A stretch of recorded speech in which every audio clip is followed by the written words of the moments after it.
Obviously, a good win for us. Proud of our guys for the way they played. I thought it was a pretty complete game, clean game, not a lot of penalties. Didn't turn the football over. Not a lot of missed assignments or errors or things of that nature. So we looked like we knew what we were doing in a lot of different areas. Offensively, I thought we were efficient, especially in the first half. Defensively, our ones I thought played really well. And special teams-wise, to score a touchdown, obviously, that's a pretty complete game. Really pleased with our off-the-field support staff, our medical staff. Andrew Altoff and Matt Rhule and Juliana Buzzard and those guys. Like, we had no one cramp. I've never played in a game that hot in my life and have no one cramp. I mean, it's amazing. So, testament to our players, but also the wonderful people we have surrounding them that make sure that we're healthy and make sure that we have every advantage possible.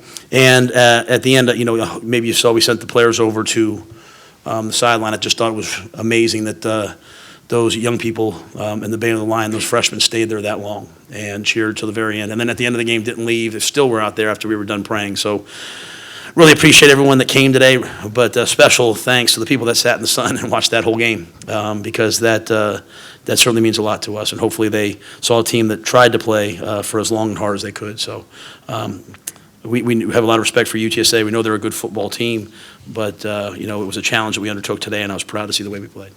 Matt, is Charlie okay health-wise? Yeah, he wanted to go, but at that point we're up 35-0. I can't tell you what it was because I don't know what it was other than his feet were really hot, and so they X-rayed him. He was fine, and his feet just felt hot and discomfort. So maybe a sprain, maybe something, but it was 35-0, and he wanted to go out there and play, and he was limping around. So I sat him a series and let Gary go, and Gary looked like he was ready for prime time, and then told him to take him inside and get him in the street clothes and see how he feels. So he was moving around a little bit better at the end. So that's one of those things we'll wake up tomorrow and see how he looks. Matt, so much has been talked about with Denzel become quote-unquote the alpha, but it looked like today on the complete package of blocking downfield, especially on Ebner's run and the 3 scores. Is that kind of what you want if you're going to get that type of receiver? He has to do all of those things to fit that package, or what do you want to see from Denzel moving forward? I want all of our players, I want them to be developed into all-around pro players, and so we don't want them to be one-dimensional because if you take away a man's strength, you leave him weak. We want to have him to be well-rounded and strong in lots of different areas. So if you take one thing away, he has something else to go to. Denzel has embraced being he's always been a physical player, but he's embraced the effort, the preparation, and, even some of those catches he made today going back for the ball, all the different types of catches and ball skills required. He was on the punt return team when the touchdown was scored. Not a lot of guys that have his type of stats in a game also played on the special teams as well, and he certainly did. So pleased with him in a lot of different areas. And, he has a lot more to do. We all have a lot more to do. We're going to play a lot more games and have to keep improving. And so, but so far I think he's come a long way. Man, what is his feet? Charlie Brewer's feet were hot. What was going on? His feet were hot. Yeah, he just said his feet were burning. So, is there something broken? Is it sprain? Is there, what I mean? So he just had discomfort, a burning sensation in his feet. I don't know, maybe it was just one foot. I don't know. I kind of got it as we were leaving the locker room, and got outside, and I said, well, we're up 35-0. Leave him, and he said, I'm playing. And so then I went out there. I said, no, you're not. And he said, I'm playing. And I said, no, you're not. So finally, I won. So. But so I really don't know what it is. I would tell you, hey, I can't tell you if I didn't know. I have no idea what was going on there. An X-ray was done, and he was. Yeah, he was fine. Yeah. So. You guys rushed for 368 yards. Can you describe how well the offensive line played, first and in the second unit as well? It's like anything else. There were some good things. There were some bad things. There's some great runs made, maybe without great blocking, and there were probably some average runs with great blocking. So I think just overall in the run game, we saw a lot of guys committed to making plays, and then I thought you saw a lot of great single efforts, right? Whether it's a 6-yard run here, an 8-yard run here, with the long run by Ebner, the long run by Lovett.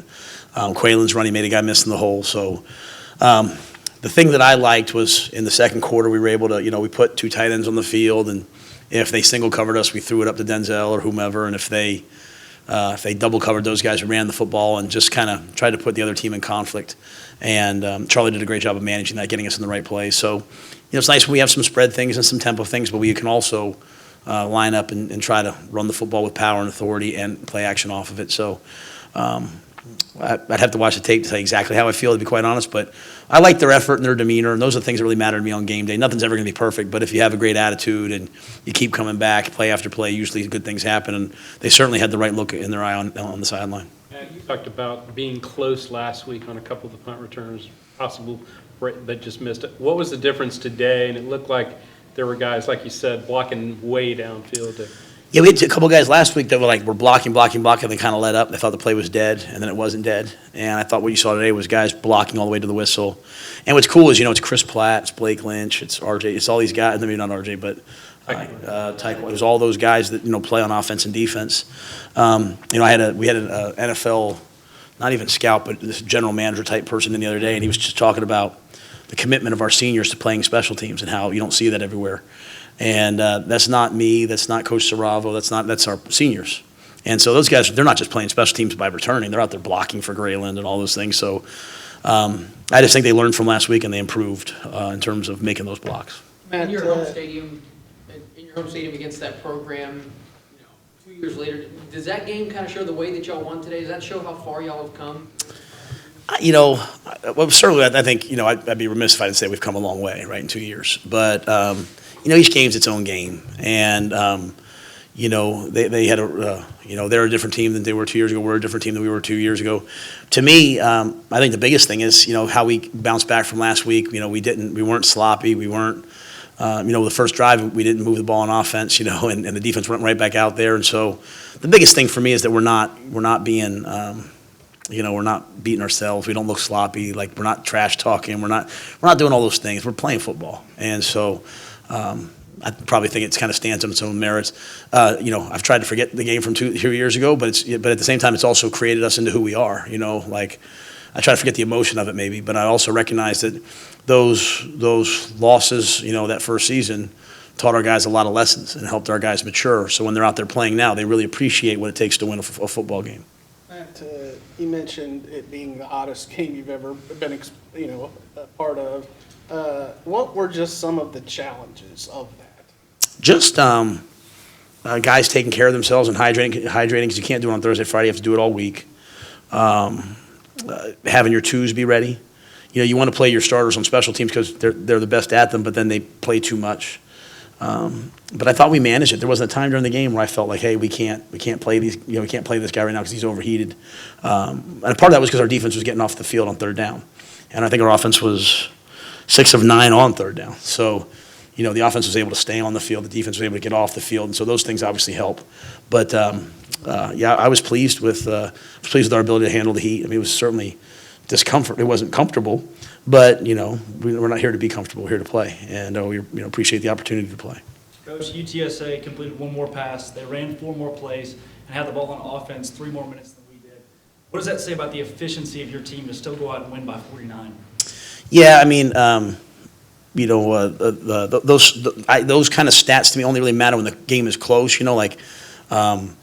If we have long, explosive touchdowns, we're not probably going to win the time of possession. So for me, I was looking at score, but if it's close, then I worry about time of possession and rushing yards and all those things. And so I think the biggest thing for us today was maybe the efficiency of our defense, that we didn't give up explosive plays. We didn't give up.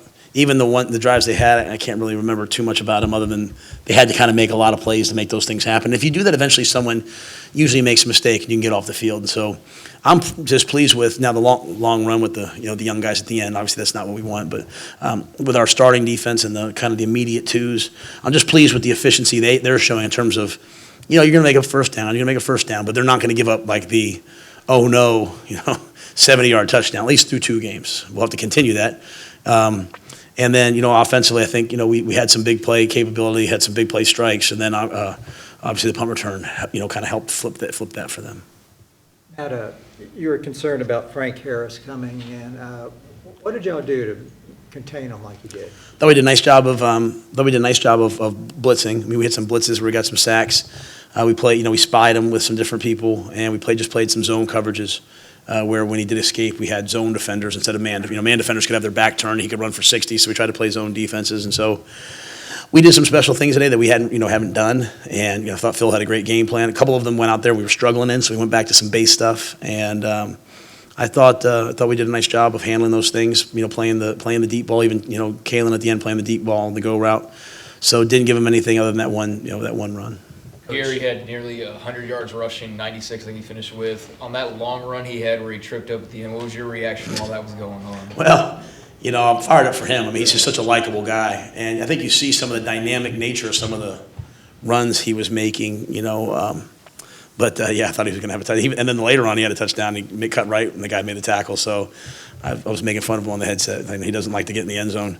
But, you see when he comes in, like he gives us a run game element that's going to be hard for people. So, we're not really playing him in a package right now. He's waiting his turn. But when he does go in there, you can see some good things from him, I think. Matt, how valuable are these 2 games for him in particular? Yeah, he's got a lot of football. I mean, to play, a quarter and a half last game, a quarter, whatever, and almost a whole half this game. Like third down, we allowed him to drop back and throw it. It didn't always work out, but pleased with it. And so just keep letting him get more and more confidence. When the time comes, he's ready to go, and I think he's learning a lot. Coach, you've looked really complete as a team in all 3 phases through the first 2 games. Now going into a bye week, what if anything are you planning or trying to focus on in the off week? Well, I mean, to be quite honest, I'll have to watch this tape, right? So I think what you always want to do is there's always issues everywhere. Before every accident, there's a warning. And usually we're blind to those until after the season. We watch the cut-ups at the end of the season, we're like, oh my goodness, we're terrible at this. But you don't really recognize them during the season. So we try to do like a self-autopsy, go back and look at the things that we're, not doing well. I learned that when I worked for Coach Coughlin. It was always, try to go from worst to first in certain areas. It's only a 2-game segment, but there's obviously a lot of things that we still need to work on. And so we'll go back and just try to look at ourselves and see what can we improve on. And then, we have to get ready for Rice. And so we won't worry about Rice maybe till later in the week, but at the beginning of the week, really look at ourselves. Matt, I'm not trying to bait you with this question, but if you could have played this one at 6 o'clock instead of 3, your preference? I'd have played it at 8 a.m.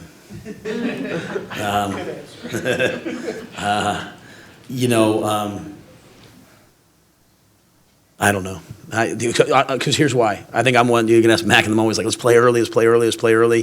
But then being out there, I was like, my goodness, let's play at 7. So I don't know that I've ever been in that like that before. So, but I thought we only ran 63 plays. We didn't, or whatever, I think, right, 63 plays. We didn't run 62 plays we ran, right? It felt like we ran 100.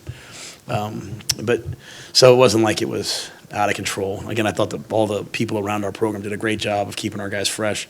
Probably, but it's not really I'll play whenever. Tough Big 12 schedule down the road. Is it tough having the bye week just in week 2? Would you like to play a little bit more before taking a break? This is one of those unique seasons. This is a week 0 year, so there's 2 bye weeks for every team. This is the one true bye week we get. The other one we get like that 10 days, then West Virginia, then 10 days deal. But I think it comes at the right place. I think we did a good job of really trying to have a long, hard training camp, knowing that it was kind of training camp into the first 2 games and then a bye week.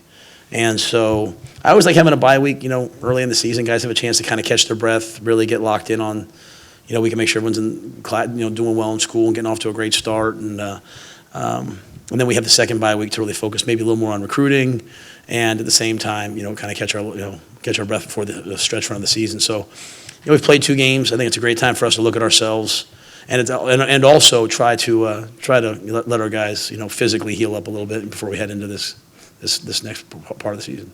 Matt, there was a play when Denzel caught a first down, and you were going to bring in Taekwon to get him off the field, and Denzel waved him off and then caught a touchdown on the very next throw.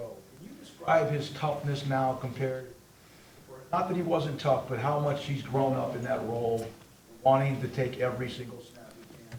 Yeah, so Denzel was one of those guys who was very physically tough in terms of he can line up and knock you back. He can line up. He was very confident in the things that he was good at, and was always a little reticent when it was something that he maybe wasn't sure he could do. And what he's done is he's worked himself into somebody that works on his weaknesses and realizes like not to hide from them but to fight through them. And he's become someone who'll play through discomfort. He'll play when he's tired. He'll play when he's hot. There's times before when he wouldn't do those things. And so there's no one who's shown more growth in 3 years, but really a year than him. I mean, he's done a tremendous job. That's why he's in a single digit. And he'll hopefully continue to do those things. But, he wanted to play. A lot of guys wanted to play. We got a lot of unselfish guys out there. We play 62 plays and you score a lot of points early. There's not a lot of touches for a lot of good guys. But, we're winning, and I think those guys all were happy to see us win.